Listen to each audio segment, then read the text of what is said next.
আসসালামু আলাইকুম। দেখুন আমি টেস্টি মুরগির মাংস রান্না করেছি। চলুন দেখে আসসালামু নিই এটা আমি আলাইকুম। কিভাবে রান্না করলাম। দেখুন এর আগে আমি আমার ভিডিওটা যদি ভালো লেগে থাকে অবশ্যই আমার চ্যানেলটিকে সাবস্ক্রাইব করে দেবেন এবং পাশে থাকা বেল আইকনটি বাজিয়ে দেবেন। আমি প্রথমে কিছু মুরগির মাংসকে নিয়েছি, এগুলোকে শুকনো উপকরণ দিয়ে মিশিয়ে নিয়েছি, যেমন হলুদের গুঁড়া, মরিচের গুঁড়া, ধনিয়ার গুঁড়া, আদা বাটা, জিরা বাটা, লবণ দিয়ে ম্যারিনেট করে 5 মিনিটের জন্য রেখে দিয়েছি। অন্যদিকে আমি একটু প্যানের মধ্যে তেল দিয়ে আমি কিছু আলুকে ভেজে নিয়েছি।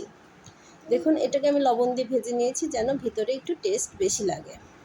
এ পর্যায়ে আলুটাকে ভাজা শেষ হলে আমি এগুলোকে তুলে নিয়ে সেখানে একটু তেল অ্যাড করে দিয়ে আমি এখানে পেঁয়াজ কুচি দিয়ে দিলাম। আধা আধি ভাজা হলে আমি এখানে কিছু রসুন অ্যাড করে দিয়ে এটাকে ভালো করে ভেজে নিচ্ছি। তারপর এখানে আমি কিছু শুকনো উপকরণ অ্যাড করছি, যেমন এলাচ, দারচিনি, গোলমরিচ, তেজপাতা। এর সঙ্গে আমি একটু বাটা মশলা অ্যাড করছি। এখানে জিরা বাটা, ধনিয়া বাটা, আদা বাটা এবং কিছু শুকনো উপকরণও আমি অ্যাড করব। আমি কিছু এখানে পেঁয়াজ কুচি এবং রসুন কুচি অ্যাড করে দিচ্ছি।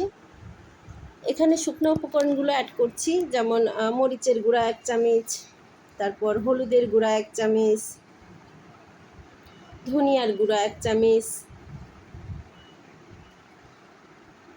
এরপর আমি এখানে স্বাদ মতো লবণ অ্যাড করছি। দেখুন আমি এটাকে ভালো করে কষিয়ে নিয়েছি। এখানে একটা টিপস, মশলাটা এই পর্যায়ে যতটা ভালো কষানো হবে তরকারিটাও কিন্তু ততটাই ভালো লাগবে।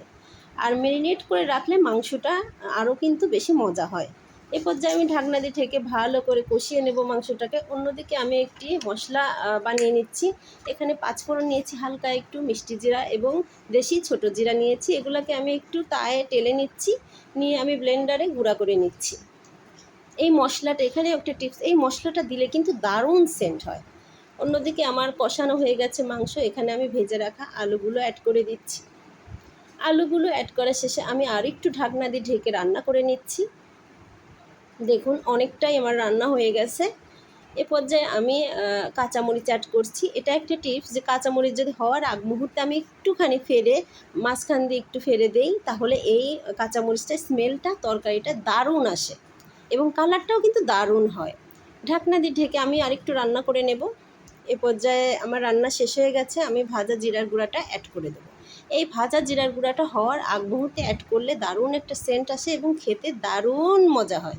দেখুন আমার রান্নাটা শেষ হয়ে গেছে, লবণটা দেখে আমি চুলাটা বন্ধ করে দেব। এরপর আমি সার্ভ করে নেব। অসাধারণ সুন্দর হয়েছে, রান্না যেমন সুন্দর হয়েছে খেতে দারুণ হয়েছে, কিন্তু এভাবে করে আপনারাও রান্না করতে পারেন।